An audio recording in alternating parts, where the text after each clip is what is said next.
बिल्कुल टेंशन ना लीजिए, ठीक। धीरे धीरे सब समझते चलो।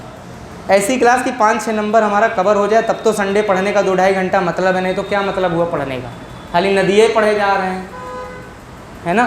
कॉम्बो बनाना पड़ता है कि आपको ऐसा कॉम्बो मिले कि रिवर सिस्टम भी खत्म हो, साथ में आपका इंपॉर्टेंट बहुउद्देशीय परियोजना खत्म हो जाए, झील खत्म हो जाए, और अगर इंपॉर्टेंट जलप्रपात मिल जाए तो उनको भी निपट लो, क्योंकि नदी से संबंधित क्या है, नदी संबंधित क्या है, जलप्रपात क्या नाले से संबंधित है, वो भी तो नदी से संबंधित है। बोलो भाई, बोलोगे नहीं तो फिर बड़ी ऊर्जा नहीं बनेगी। जब आप डरे डरे रहते हो तो बड़ा अजीब लगता है। सही बताऊं, मैं नेचुरल वाला भूगोल नहीं पढ़ा रहा हूँ, नेचुरल वाला पढ़ाऊंगा तो आधे लोग कूद जाओगे यहाँ से नीचे।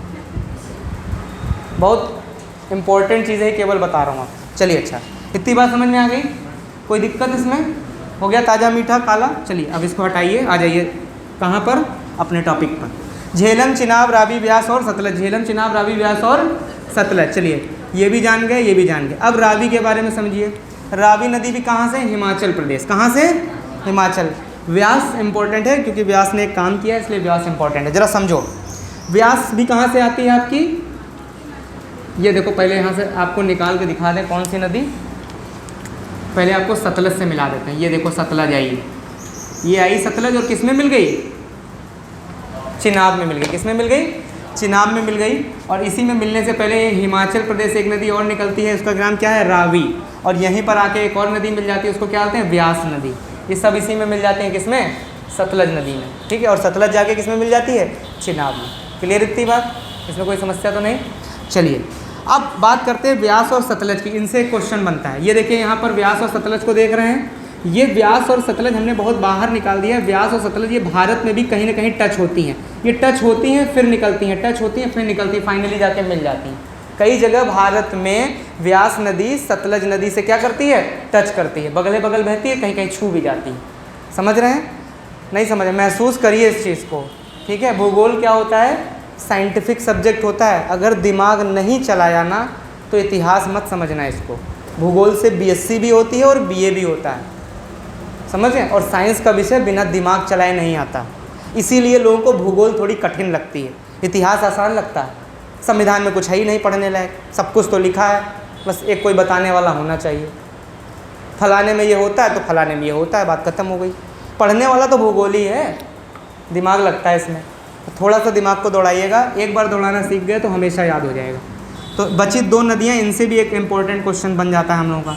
ये देखिए सबसे नीचे कौन सी नदी बह रही थी, ये इसको बोलेंगे हम लोग सतलज नदी। कौन सी नदी, सतलज नदी बोलेंगे। इसी में एक नदी आती है ऊपर से जिसको बोलते हैं हम लोग क्या, व्यास नदी। कौन सी नदी, व्यास नदी। व्यास नदी और सतलज नदी भारत में जिस स्थान पर मिलती हैं उसे बोलते हैं हरिके बैराज। क्या बोलते हैं, हरिके बैराज। एरो मार के लिख लेना, हरिके बैराज। कौन सा बैराज, हरिके बैराज, ठीक है। और ये इंपॉर्टेंट इसलिए हरिके बैराज है क्योंकि यहाँ से एक नहर निकाली गई है। क्या निकाला गया है, एक नहर निकाली गई है, बहुत पूछी जाती है परीक्षाओं में नहर। इस नहर के बारे में याद रखिएगा, इसका नाम है क्या बताओ, इंदिरा गांधी नहर। बोलते हैं भारत की सबसे बड़ी मानव निर्मित नहर है ये, इंदिरा गांधी नहर। लिख लीजिएगा, इसका नाम है इंदिरा गांधी नहर, ठीक है। और इसको मोदी जी घसीट ले गए अब कहाँ तक, गुजरात तक, ठीक है। पहले ये राजस्थान में से आपका गांधीनगर हो गया, ठीक है, जैसलमेर हो गया, ये राजस्थान के बहुत ही उष्ण, बिल्कुल मतलब यहाँ पानी नहीं है, पानी की बहुत दिक्कत होती है, तो यहाँ के लिए विशेष तौर से पानी खींचा गया है, ठीक है। समझ रहे हैं, व्यास और सतलज के मिलान बिंदु पे कि ये पानी यहाँ राजस्थान भेजा जा सके। ये हिस्सा देखिए राजस्थान का है, ये वाला हिस्सा राजस्थान का, यहीं से खींच लिया गया है, ठीक है। पानी दिया जा सके, गांधीनगर, जैसलमेर, ये सब बहुत शुष्क इलाके हैं। समझ गए बात को, इतना कोई समस्या इसमें। अरे भाई पानी जा ही रहा है अरब सागर में, पाकिस्तान में, तो थोड़ा सा पानी हम ले ना लें, थोड़ा सा पानी हम ले लें। इतनी बात समझ में आ गई भाई। नदी का पानी कहाँ जा रहा है बताओ। अच्छा बताओ, अपने घर में फ़िल्टर करते हो पानी, तो जो फ़िल्टर वाला पानी लगता है तो क्या फेंक आते हो नाली में बाहर, यूज़ करते हो कि नहीं करते हो। तो वही काम हो रहा है यहाँ पर। नहीं समझे, अब भी नहीं समझे। चलिए इतनी बात समझ में आ गई। इसको स्टार बना के लिख लीजिएगा, हरिके बैराज बहुत इंपॉर्टेंट है, और इसी से निकलती है क्या, इंदिरा गांधी नहर। इतनी बात समझ में आ गई, कोई समस्या नहीं। चलिए इसको मिटा दें, इसको मिटा दे रहे हैं। उसके बाद एक क्वेश्चन और आपका बनता है इन्हीं 5 सहायक नदियों से, वो भी इम्पोर्टेंट है। ये सबसे नीचे कौन सी नदी बह रही है, सतलज नदी। कौन सी नदी है ये कौन सी नदी है, सतलज नदी। कौन सी नदी, सतलज। अब सतलज नदी पर हमने क्या बना दी, एक दीवार बना दी। क्या बना दी, एक दीवार बना दी। क्या बना दी, दीवार बना दी। और इस दीवार को बोलते हैं हम लोग, क्या बोलते हैं, बांध बोलते हैं। क्या बोलते हैं, बांध या डैम बोलते हैं। क्या बोलते हैं, बांध या डैम बोलते हैं। और जब बांध या डैम बना दिया जाता है तो स्वाभाविक सी बात है, अगर पानी उधर से आ रहा है और यहाँ पर दीवार बना देंगे तो जिधर से पानी आ रहा है उस तरफ पानी एकत्रित हो जाएगा कि नहीं हो जाएगा।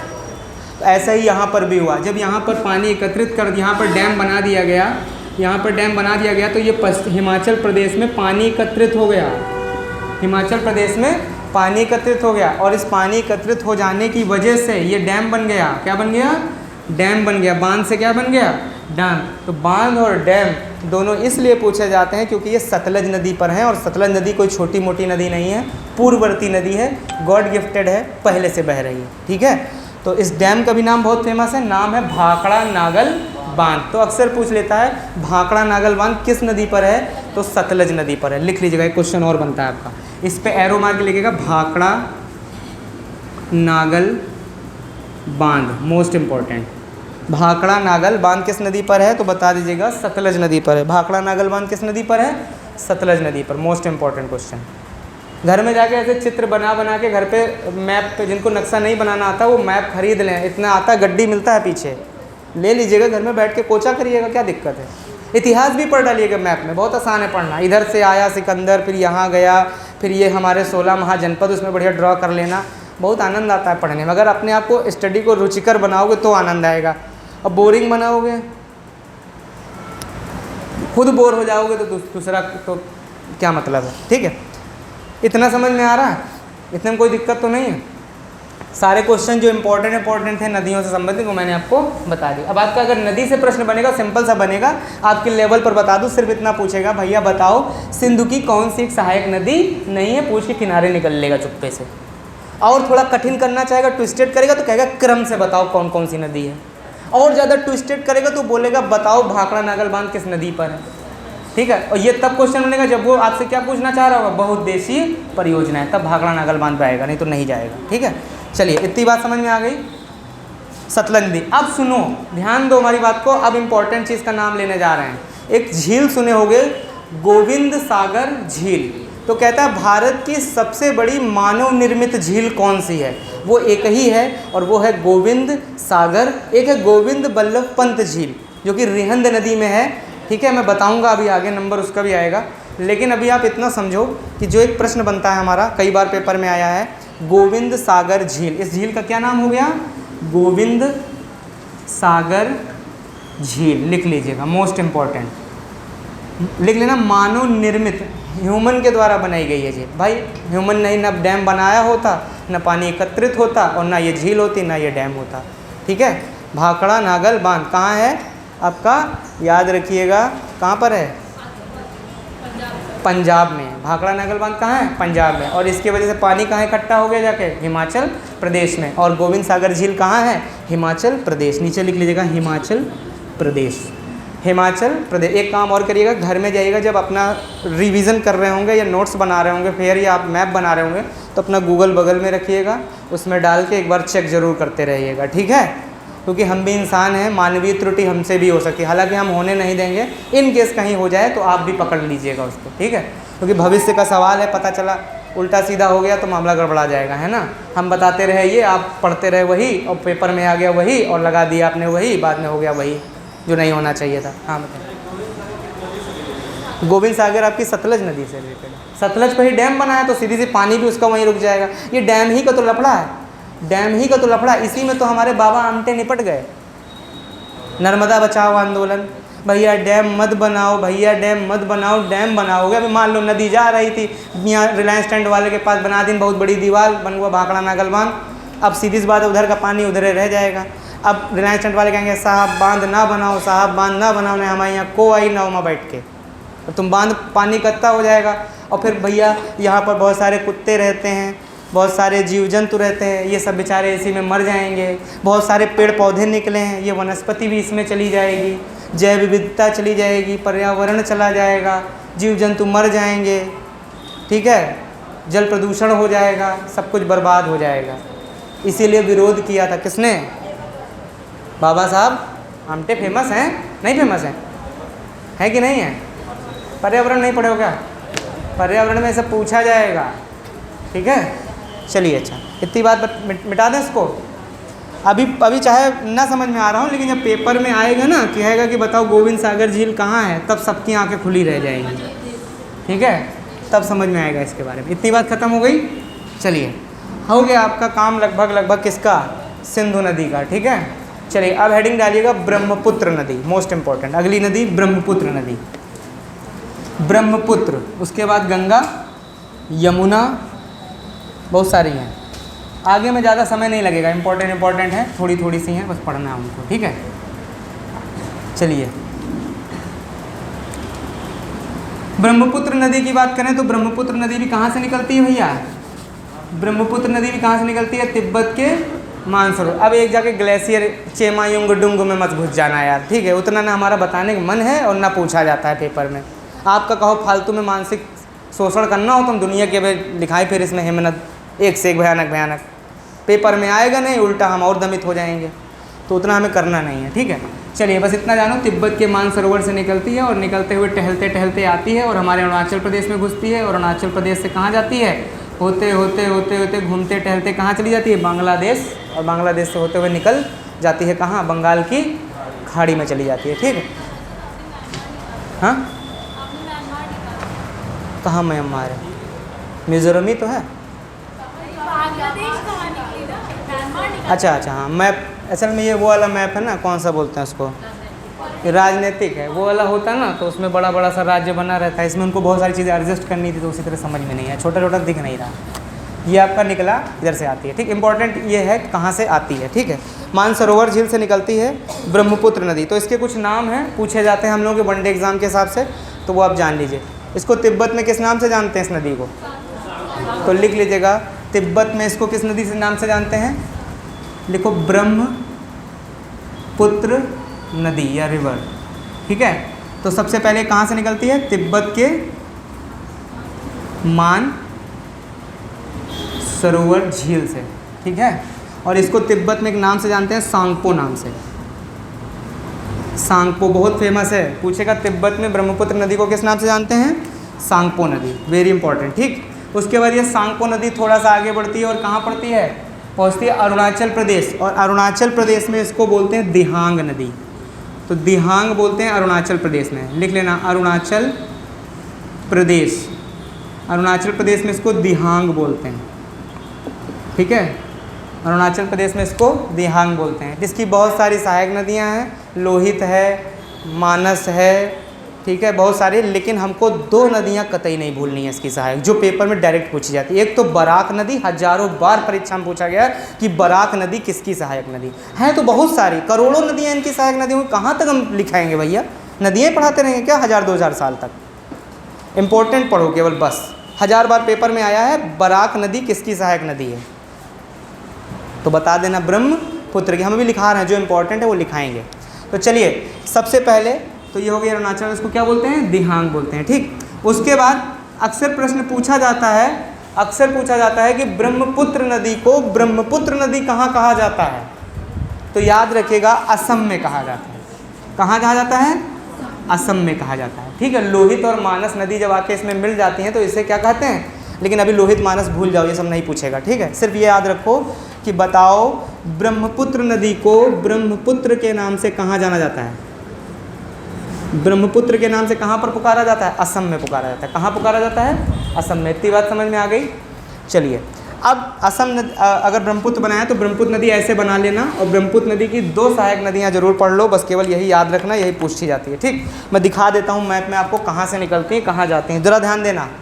सबसे इम्पॉर्टेंट और सबसे खतरनाक नदी जो है, मोस्ट इम्पॉर्टेंट नदी है, जिसका नाम है, ये देखिए यहाँ से निकलती है, सिक्किम से निकलती है, तीस्ता नदी, मोस्ट इम्पॉर्टेंट। हजारों बार पूछा गया है परीक्षा में, तीस्ता नदी कहाँ से निकलती है, किस राज्य से, तो बता दीजिएगा कहाँ से निकलती है, सिक्किम। और सिक्किम में एक बहुत बड़ा दर्रा फेमस है, नाथुला दर्रा। कौन सा दर्रा, हजारों बार परीक्षाओं में पूछा, पिछली बार यही पूछा गया था, नाथुला दर्रा। सबने दर्रे पढ़े खूब सारे, और हमने जाते जाते लास्ट में पूरा दिन जीएस पढ़ाई थी, पूरा दिन। सुबह 7 बजे शुरू हुई थी और शाम को वही 5-5 बजे छोड़ी गई थी क्लास, जिसमें जब दर्रा पढ़ाया तो खाली 4 दर्रे दिखाए थे और उसका दर्रा हटा दिया था हमने, जिसमें से नाथुला सबसे पहला था और परीक्षा में सबसे पहले नंबर पर रखा था नाथुला दर्रा। काम खत्म। सब पढ़ा, पूरा दिन पढ़ा, पूरा महीना पढ़ा, क्या पढ़ा, कुछ नहीं पढ़ा। 2 मिनट पढ़ो और पेपर में आ जाए तो वो पढ़ा होता है। समझ रहे हो ना, इसको बोलते हैं क्या, स्मार्ट स्टडी। समझ, स्मार्टफोन एक साथ बहुत काम कर लेता है, समझ रहे, तो वही वाला काम हम लोग को भी करना है। इतनी बात समझ में आई। तो सबसे पहली और जो याद करने लायक नदी है वो लिखना तीस्ता नदी। अगर हमें बताना होता तो हम लोहित नदी, मानस नदी, बराक नदी नहीं बताते, हमें क्या उसने क्या बोलते हैं, ऊपर से आकाशवाणी हुई है कि तीस्ता ही नदी आएगी, लेकिन हमें लगता है तीस्ता नदी आएगी, इसलिए सबसे पहले नाम तीस्ता का लिया। ठीक, चले लिख लीजिएगा तीस्ता नदी, तीस्ता नदी। ठीक है, हालांकि वहाँ तक जाएगा ही नहीं, आपसे सीधे पूछेगा बताओ ब्रह्मपुत्र को ब्रह्मपुत्र कहाँ कहते हैं, असम में कहते हैं। दिहांग कहाँ कहते हैं, अरुणाचल प्रदेश में कहते हैं। सांको कहाँ कहते हैं, तिब्बत में कहते हैं। बात खत्म हो गई। बांग्लादेश में इसको क्या बोलते हैं, बोलते हैं जमुना बोलते हैं, है ना। और जब ये मेघना से मिलती है, हाँ सॉरी पद्मा से मिलती है, बांग्लादेश में पद्मा नाम हो जाता है ना, पद्मा से मिलती है जमुना तो मेघना बना देती है, और मेघना नदी क्या बना देती है, दुनिया का सबसे बड़ा डेल्टा बना देती है। समझ गए बात को, अभी आगे पता चल जाएगा, जब गंगा नदी तंत्र पढ़ेंगे तो समझ में आएगा। ठीक है, इतनी बात समझ में आ गई।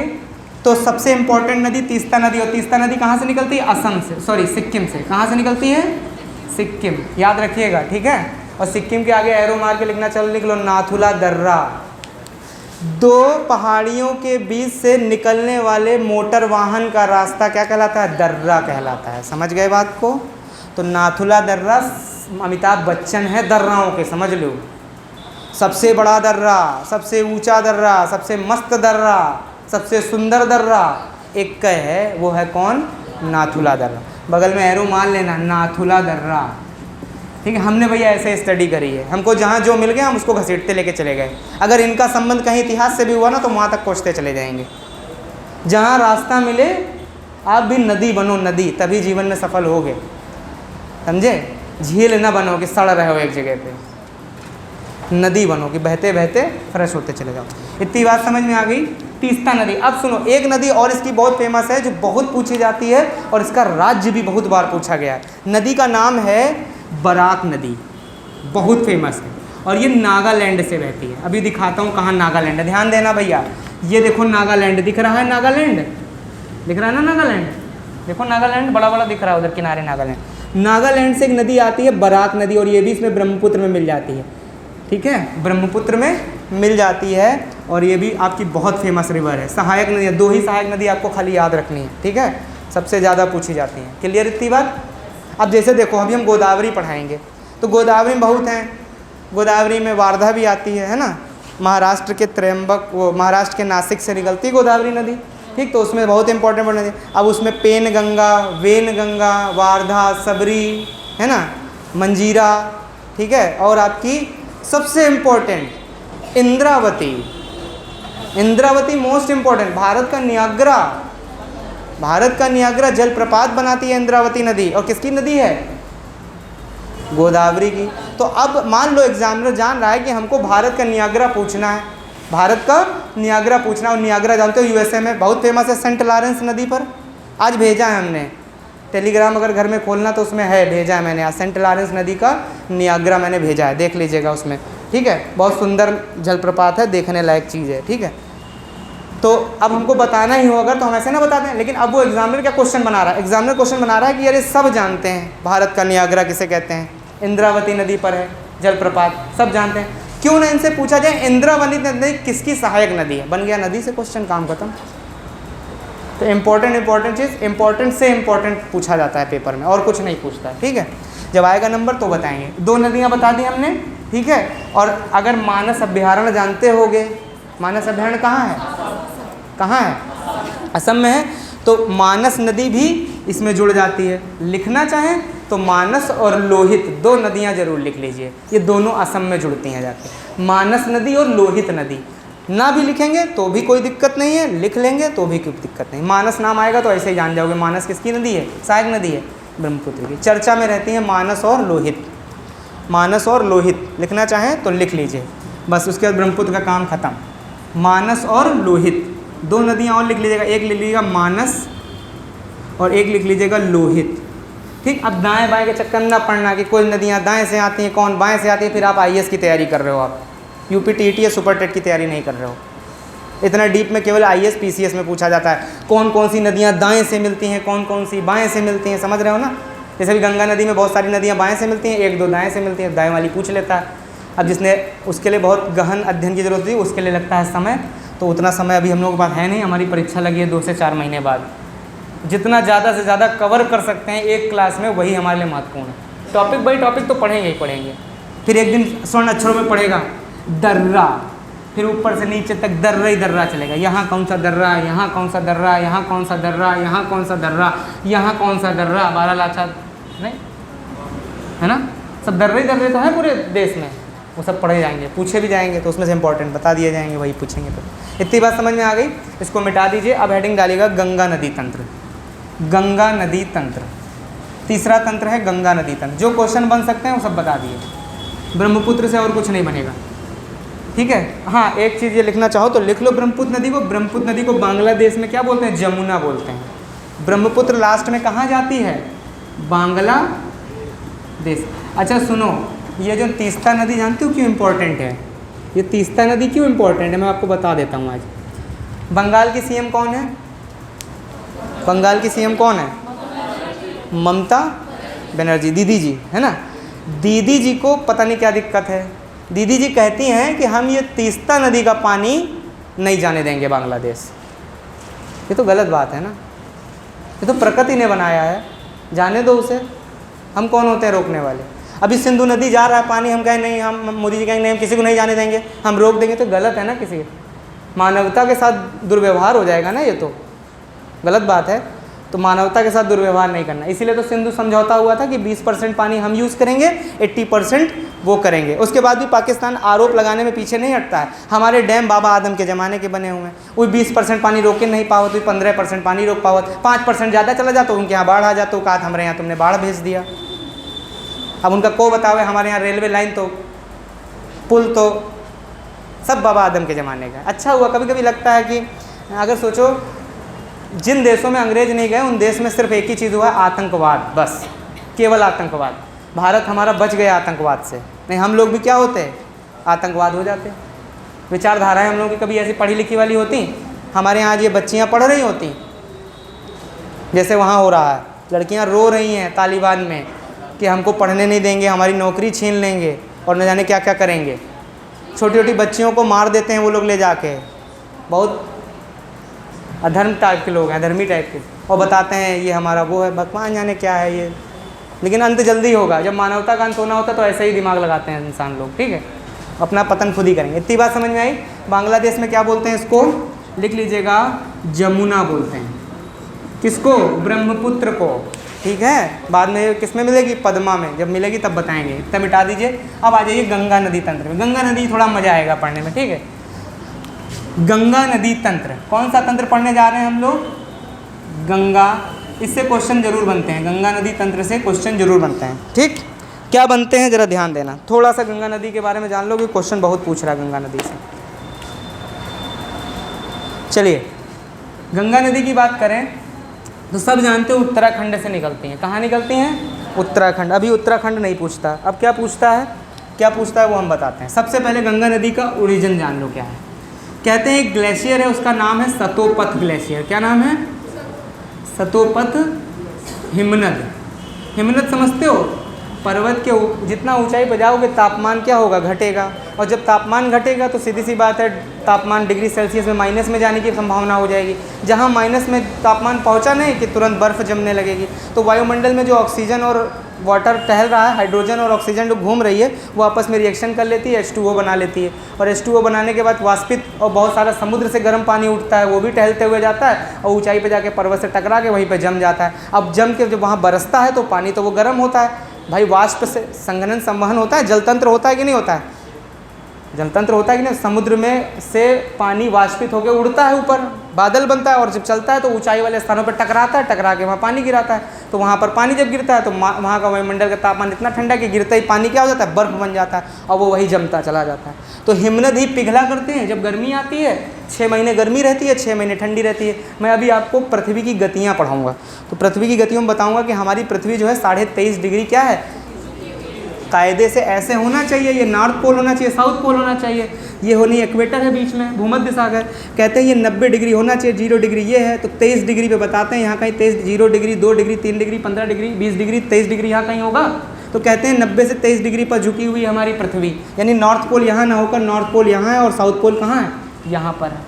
ठीक, अब होता क्या, जब सूर्य प्रकाश मारता है तो ऐसे मारता है, इस वाले बॉर्डर से छू के निकल जाता है, ये वाला बॉर्डर तो अंदर आ जाता है। अब जब ये वाला अंदर है तो इस पर तो सूर्य की किरणें पड़ रही हैं, लेकिन इस वाले नॉर्थ पोल पर सूर्य की किरणें पड़ रही हैं, नहीं पड़ रही हैं, जिसकी वजह से क्या होता है कि यहाँ पर ठंडी ठंडी रहती है। तो 6 महीने बहुत ज़्यादा ठंडी रहती है, जिसकी वजह से वहाँ पर बर्फ़ ही बर्फ़ जम जाती है, और 6 महीने जब हम सामने आते हैं तो फिर गर्मी हो जाती है। कारण क्या है, हम लोग कहाँ पर पढ़ेंगे, हम लोग पढ़ेंगे इधर उत्तर पूर्वी गोलार्ध में। भारत किस गोलार्ध में है, उत्तरी गोलार्ध में। अरे भारत पृथ्वी को बीच में जो भूमध्य सागर की रेखा काटती है उसके ऊपर का जो गोला होता है उसको उत्तरी गोलार्ध, नीचे वाले को दक्षिणी गोलार्ध बोलते हैं। और हम लोग किस गोलार्ध में आते हैं, उत्तर पूर्व में आते हैं। हम लोग किनारे आते हैं ना, इस तरफ सबसे किनारे आते कि नहीं आते हैं, नहीं आते हैं, आते हैं भाई, नहीं आते हैं तो जब पढ़ाएंगे तो समझ में आ जाएगा, तुम्हें बहुत अच्छे समझा देंगे आपको।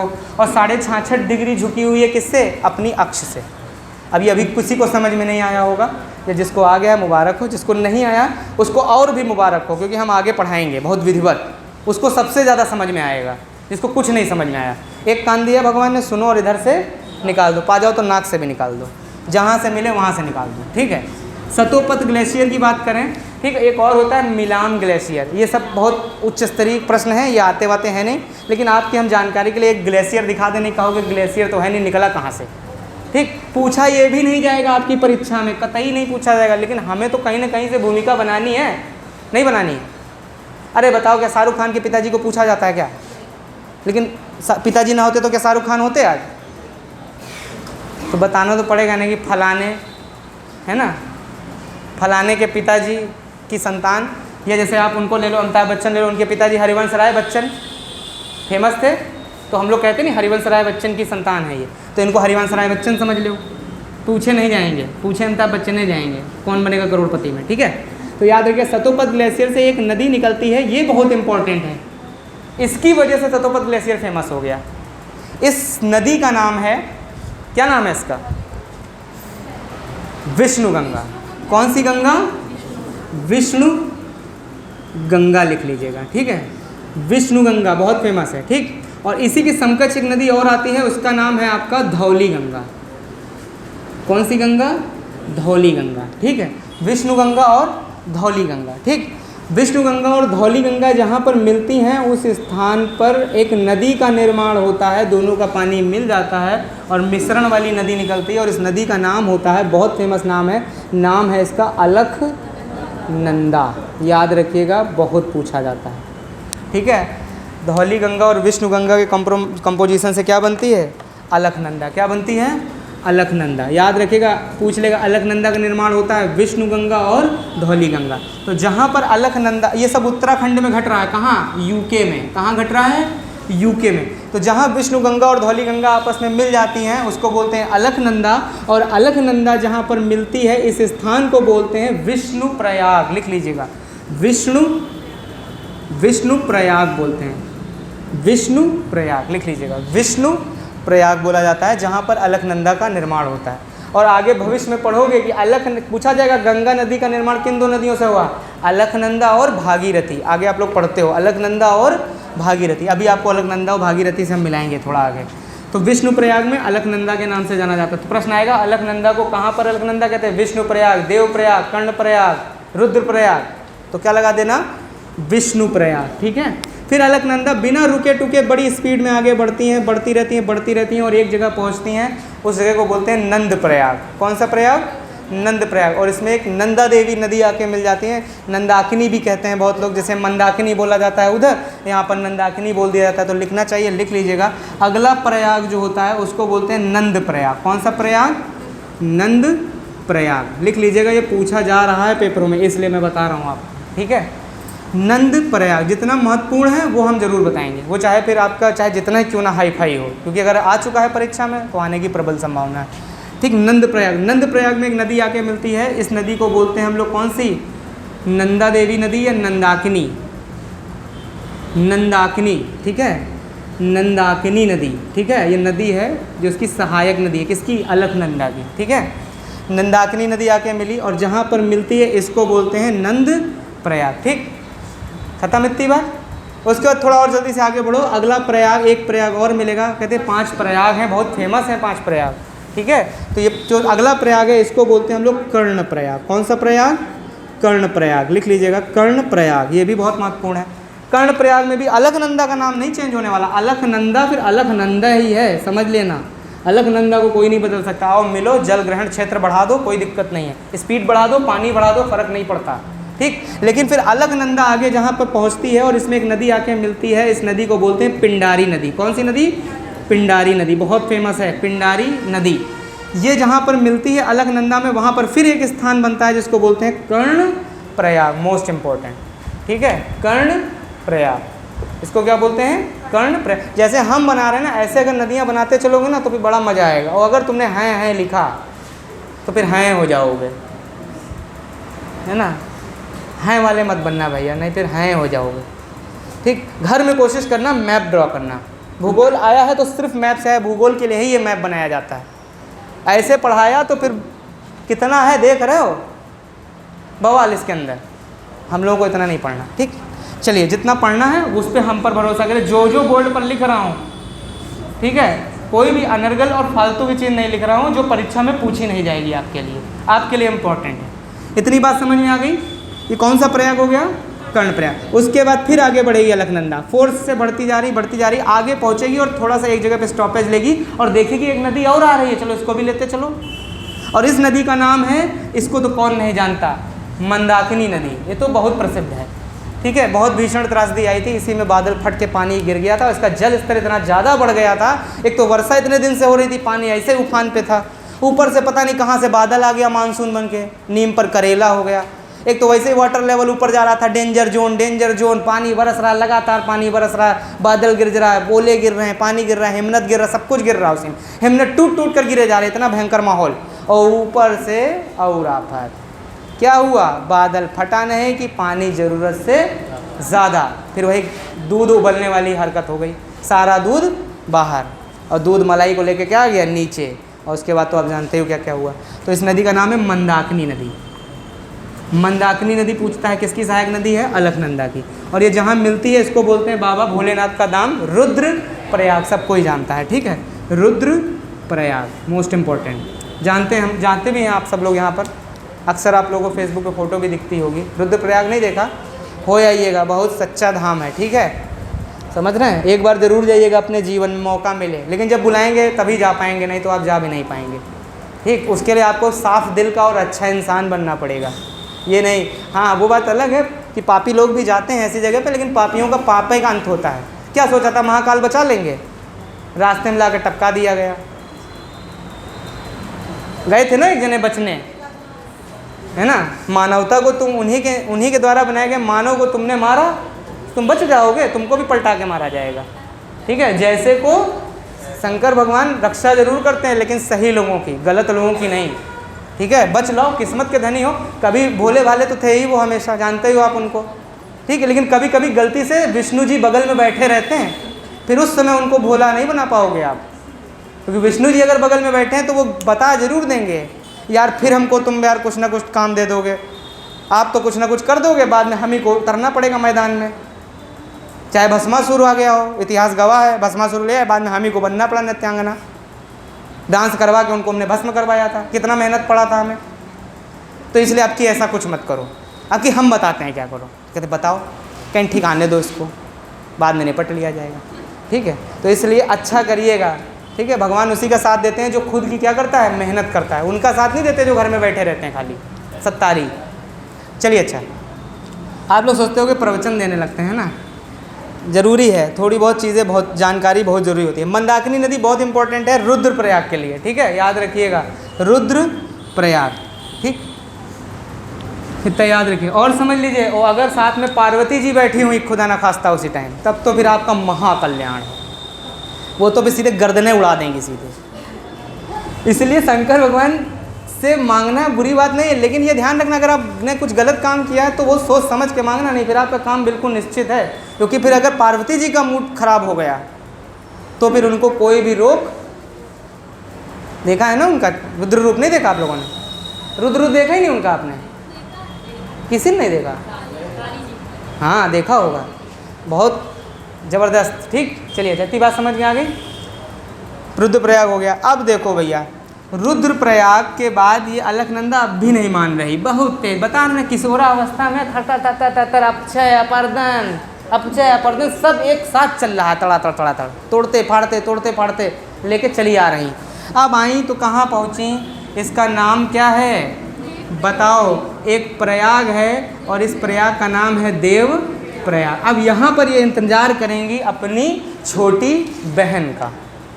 अब इनको पता है कि देव प्रयाग में एक स्टॉपेज है, वहाँ मेरी एक बहन आ रही है बहुत दूर से, ठीक है, जिसका नाम है जानवी, ठीक, और वो निकलेगी गंगा के गौमुख से। अरे बच्चे छोटे होते हैं तो माँ बाप नाम नहीं रख देते प्यार से पुचकार के, तो ऐसे ही जब निकली तो इनका नाम रख दिया जानवी, ठीक। बाद में जानवी नाम बदल गया आगे चल के, भाई एक स्कूल का नाम भी तो रखा जाता है। तो अभी देखो यहीं पर रोक दो देवप्रयाग। अब देवप्रयाग में अलकनंदा अभी भी विकराल रूप में, अलकनंदा विकराल रूप में है, यहाँ पर पहुँच चुकी हैं। अब देखो इधर से आ जाओ, अब आ जाओ यूके में एक स्थान है जिसको बोलते हैं हम लोग गौमुख। क्या बोलते हैं? गौमुख। नाम सुनो? अभी आप लोग सोच रहे हो यार गौमुख भी सुना है, गौमुख कौन सी बला है? ये बता रहे हैं यहाँ से निकला है। गौमुख क्या है? अब सुनो, गौमुख से निकलती है आपकी कौन सी नदी? जानवी नदी। कौन सी नदी? जानवी नदी, ठीक है। और ये धीरे धीरे आगे बढ़ती है, इसलिए पूछा जाता है गंगा का पर्यायवाची है। पिछली बार सुपर टेट के हिंदी के पेपर में ये पूछा गया था, सुपर टेट का 69,000 का जो पेपर है उसमें देखना जानवी नाम पूछा गया था कि कौन सा गंगा का नहीं है, उसमें जानवी भी था। कई नाम थे गंगा के पर्यायवाची, उसमें एक नाम जानवी, तो बहुत लोगों ने जानवी मार दिया था, जबकि जानवी क्या है? गंगा का पर्यायवाची है, ठीक है। जानवी नदी धीरे धीरे आगे बढ़ती है और बढ़ते इसका नाम पड़ जाता है भागीरथी, ठीक है। तो गंगा के गौमुख से कौन सी निकली? भागीरथी, ठीक है। जानवी ना भी पढ़ोगे कोई दिक्कत नहीं, ठीक है, हमने एक नाम बता दिया, गंगा को जानवी भी बोला जाता है, ठीक है। भागीरथी और स्पीड में आगे बढ़ती हैं, ये भी ताबड़तोड़ चलती चली आ रही होती हैं, चलती चली आती हैं और एक जगह पहुंचती हैं। एक जगह है, वो जगह का नाम है, फेमस हो गया क्योंकि उसमें एक नदी आकर मिली और ये सहायक नदी सबसे ज़्यादा पूछा है। ऐसा नहीं है कि भागीरथी की एक ही सहायक नदी है, बहुत सारी सहायक नदियाँ हैं, लेकिन एक सहायक नदी बहुत फेमस है, इसका नाम है भीलांगना नदी। कौन सी नदी? भीलांगना। बहुत पूछी जाती है, भीलांगना किसकी सहायक नदी है? भीलांगना किसकी सहायक नदी है? भागीरथी की। और भीलांगना और भागीरथी जहाँ मिलते हैं वहाँ पर एक जल विद्युत परियोजना है, टिहरी बांध परियोजना, है कि नहीं? लिख लो भैया, टिहरी बांध 250 मीटर ऊंची बांध परियोजना है ये, लगभग। तो पूछता है भारत की सबसे ऊंची नौकागम्य बांध परियोजना कौन सी है? तो टिहरी बांध परियोजना। पूछेगा किस नदी पर है? तो बता देना भागीरथी पर। किस नदी पर है? और किन दो नदियों के मिलान पर है? तो बता देना भीलांगना और भागीरथी के मिलान बिंदु पर कौन सी परियोजना है? टिहरी बांध परियोजना मोस्ट इम्पॉर्टेंट है भैया, इसको गोला कर लेना। टिहरी बांध परियोजना वेरी वेरी वेरी इंपॉर्टेंट, सबसे ज़्यादा पूछे जाने वाली परियोजना है। वैसे तो हीराकुंड भी है, ठीक है, लेकिन पूछी यही जाती है, ठीक है। टिहरी बांध परियोजना पूछेगा सबसे, अगर मान लो प्रश्न ऐसे आ जाए, सबसे ऊंची बांध परियोजना कौन सी है? भाखड़ा नागल, बिना डाउट मार देना, भाखड़ा नागल, ठीक है, भाखड़ा नागल, ठीक। और सबसे ऊंची नौकागम्य पूछ लेगा तो टिहरी हो जाएगी, नौकागम्य झील, ठीक है। खैर छोड़ो, इतना डीप में नहीं जाता, बस आपसे राज्य पूछ लेता है कि टिहरी बांध कहाँ है। मन होगा तो राज्य पूछेगा, मन होगा तो मुंडी घूम जाएगी तो नदी बोल देगा, कौन सी नदी पर है बता दो, बता लेना, इतनी बात में कोई दिक्कत तो नहीं। ठीक है, टिहरी बांध होगी। अब देखो भागीरथी सर सर आई और अलकनंदा से मिली तो और ये मिल गया देवप्रयाग। तो अक्सर पूछता है कि गंगा नदी किन दो सहायक नदियों से मिलकर बनती है, अलकनंदा और भागीरथी। स्थान होता है देवप्रयाग। स्थान कौन सा है, देवप्रयाग। स्थान कौन सा है, देवप्रयाग। काम खत्म गंगा नदी का। अब गंगा नदी उधम काटेंगी कहाँ पर, अपने उत्तर प्रदेश में। उत्तराखंड का काम कर दिया मैंने, उत्तराखंड का काम खत्म। अब गंगा जी का स्वागत होगा उत्तर प्रदेश में। और गंगा नदी हमारी सबसे लंबी और सबसे महत्व, देखो लंबाई नहीं पूछा जाता, इतनी लंबी नदी, इतनी चौड़ी नदी, जिनकी इंपॉर्टेंट होगी मैं बता भी दूंगा, आपको हमें रिमाइंड कराने की ज़रूरत नहीं पड़ेगी। अगर पूछा जाएगा कि गंगा नदी की लंबाई कौन सी है तो लंबाई नहीं पूछता है, सिर्फ इतना पूछता है कि भारत की सबसे लंबी नदी कौन सी है, उत्तर भारत की, तो बता दीजिएगा गंगा नदी। अगर दक्षिण भारत की बोलेगा तो गोदावरी बता दीजिएगा। इसीलिए गोदावरी को दक्षिण गंगा कहते हैं। क्या कहते हैं, दक्षिण की गंगा। और अगर दक्षिण भारत भी लगा के पूछेगा तभी आंसर आपका कावेरी सही होगा। अगर भारत का जिक्र नहीं है तो गोदावरी के अलावा कोई भी ऑप्शन सही नहीं माना जाएगा। एक ट्रिक बता रहा हूँ, आप बहुत कंफ्यूज रहते हैं, दक्षिण में गंगा, दक्षिण की गंगा, दक्षिण गंगा कौन कौन है, तो सीधे याद रखना, जब प्रश्न होगा दक्षिण भारत की गंगा, कौन सी गंगा, दक्षिण भारत की गंगा, प्रश्न होगा दक्षिण भारत की गंगा तो कावेरी सबसे नीचे, और बोलेगा दक्षिण की गंगा तो सीधे, या दक्षिण में गंगा गोदावरी। ठीक, अभी गोदावरी दिखा रहे हैं, परेशान ना हो। ठीक, चलिए, गंगा का बात हो रहा था इसलिए हमने थोड़ा सा बोल दिया दक्षिण भारत और गंगा, प्रश्न ही गंगा के नाम से है। तो नोट डाल के लिखना चाहो तो लिख लो, डब्बा बना के लिख लो भैया, नोट डाल के लिख लो। जब प्रश्न होगा दक्षिण भारत की गंगा, दक्षिण भारत जरूर दिखेगा कावेरी में। मैं एक चीज़ को 25 बार बोल रहा हूँ आप लोगों के लिए केवल, ठीक है, इसलिए कि आपको याद हो जाए यहीं का यहीं। और एक बार जैसे पढ़ाया, घर में जाके पहले खुद पढ़ लेना, फिर पापा मम्मी भैया दीदी छोटा भाई कोई मिल जाए उसको पढ़ा देना। नहीं आना एक दिन बैठे रहना तो अपने बगल में फ्रेंड को पढ़ा देना। उसके बाद नदी आपके यहाँ से घुसेगी और जीवन पर्यंत ब्लड में टहलने लगेगी। ठीक है, इसका भी सर्कुलेशन आपकी पूरी ह्यूमन बॉडी में हो जाएगा। लीवर, किडनी, फेफड़ा सब बताएगा। गंगा नदी कहाँ किन दो नदियों से मिलकर बनी है, अलकनंदा और भागीरथी। समझ गए बात को, कहीं से भी पूछवा लो, सब जगह ही निकलेगा। इतनी बात समझ में आ गई। तो जहाँ पर आपने लिखा है दक्षिण भारत की गंगा तो क्या लिखेगा, कावेरी। कौन सी नदी, कावेरी। और बोलेगा दक्षिण गंगा या दक्षिण में गंगा या दक्षिण की गंगा, गोदावरी। दक्षिण की गंगा, दक्षिण में गंगा, दक्षिण गंगा, गोदावरी। दक्षिण भारत की गंगा स्पेशली बहुत नीचे है ना, तो क्या हो जाएगी, भारत शब्द पकड़ लेना, बस काम हो जाएगा आपका। ठीक है, कोई दिक्कत नहीं। इतनी बात समझ में आ गई। अब मिटा देते हैं इसको। अब गंगा नदी ख़त्म होने के कगार पे हैं। इतनी चीज़ें बहुत इंपॉर्टेंट है पढ़ना, क्योंकि आती हैं, पूछे जाते हैं। अब बाकी हमें आगे पढ़ाना इसलिए ज़रूरी है क्योंकि गंगा की कुछ सहायक नदियां हैं जो कि हमारे उत्तर प्रदेश की बहुत फेमस हैं। पूछ लेता है, ठीक है, पूछ लेगा बताओ भाई कि उत्तर प्रदेश विशेष का ही क्वेश्चन बनाना होगा तो पूछ लेगा, यूपी विशेष में आपसे 1 नंबर का पूछ लेगा। पूछेगा बताओ गोमती नदी किस जनपद में जाकर गंगा नदी में मिल जाती है, तो बहुत लोग बताएंगे गाज़ीपुर, बहुत लोग बताएंगे ये। तो जो प्रश्न यूपी विशेष के गंगा से बन रहे हैं उनको भी मैंने यही रिवर्स सिस्टम में घसीट लिया है ताकि आपको ज़्यादा कंफ्यूज ना होना पड़े, सीधे बता दो ये चीज़ यहाँ पर है। ठीक है, कुछ आपकी प्राकृतिक मतलब कुछ उच्च कलाएँ भी हैं, उनको भी हमने कोशिश किया इसी में ऐड कर लें आपको बताने के लिए। तो चलिए अब हम लोग बात करते हैं कहाँ, उत्तराखंड घुमा दिया, अब यूपी में आ जाते हैं। कहाँ आएंगे, यूपी। सेकेंड पार्ट कहाँ आ गया, यूपी। गंगा नदी कहाँ एंटर करने वाली हैं, यूपी में। तो यूपी में कहाँ आती हैं, बिजनौर में। कहाँ आती हैं, बिजनौर में सबसे पहले उत्तर प्रदेश में कदम रखते हैं कौन, गंगा नदी। ठीक है, गंगा नदी कहाँ आ गई, ये देखिए उत्तराखंड से होते हुए आ गई। अब कहाँ, ये देखिए सबसे पहले बिजनौर, ये देखिए बिजनौर दिख रहा है सबसे ऊपर, बिजनौर। अगर आप उत्तर का प्रदेश का मैप देखेंगे तो सबसे ऊपर क्या मिलेगा, बिजनौर। ये देखो यहाँ दिख रहा है, आपको नहीं दिख रहा होगा, ये देखो इसी जगह पर बिजनौर है सबसे ऊपर, उत्तराखंड से जस्ट नीचे बिजनौर है कि नहीं है, है ना। हमारे पास वाला बोर्ड नहीं है बड़ा वाला, नहीं तो बहुत अच्छे से जूम करके आपको दिखाता। ठीक है, लेकिन कोई बात नहीं, जो है उसी से समझने का प्रयास करिए। ठीक है, बिजनौर पड़ता है जस्ट बिहार के, उत्तराखंड के जस्ट नीचे। यहाँ से निकलती है गंगा नदी और ये गंगा नदी सीधे आती है, तो प्रश्न सीधा बनता है उत्तर प्रदेश विशेष का कि गंगा नदी उत्तर प्रदेश के किस जनपद में सबसे पहले एंटर करती हैं। तो बड़ा बड़ा स्वर्ण अक्षरों में लिख लो बिजनौर, बिजनौर, बिजनौर, केवल बिजनौर, ठीक है, बिजनौर में एंटर कर गई। बिजनौर के बाद ये आगे बढ़ती रहती हैं, फिर आपको तो पता ही है बिजनौर के बाद कहाँ आती हैं, फिर बिजनौर के बाद पीछे से ही आती हैं, ठीक है, आती नहीं आती हैं, कानपुर, फतेहपुर, प्रयागराज, है ना, लिखना चाहो लिख लो कानपुर, नहीं लिखना उखना मत भैया, बकवास है, ठीक है, कानपुर, फतेहपुर, ठीक है, जो जो इम्पोर्टेंट वो बताएंगे, ठीक, प्रयागराज, वाराणसी, ठीक है, तो वाराणसी इम्पोर्टेंट है, प्रयागराज, प्रयागराज, वाराणसी, उसके बाद गाज़ीपुर, गाज़ीपुर, गाज़ीपुर इम्पोर्टेंट है गाज़ीपुर, ठीक है, उसके बाद गाज़ीपुर के बाद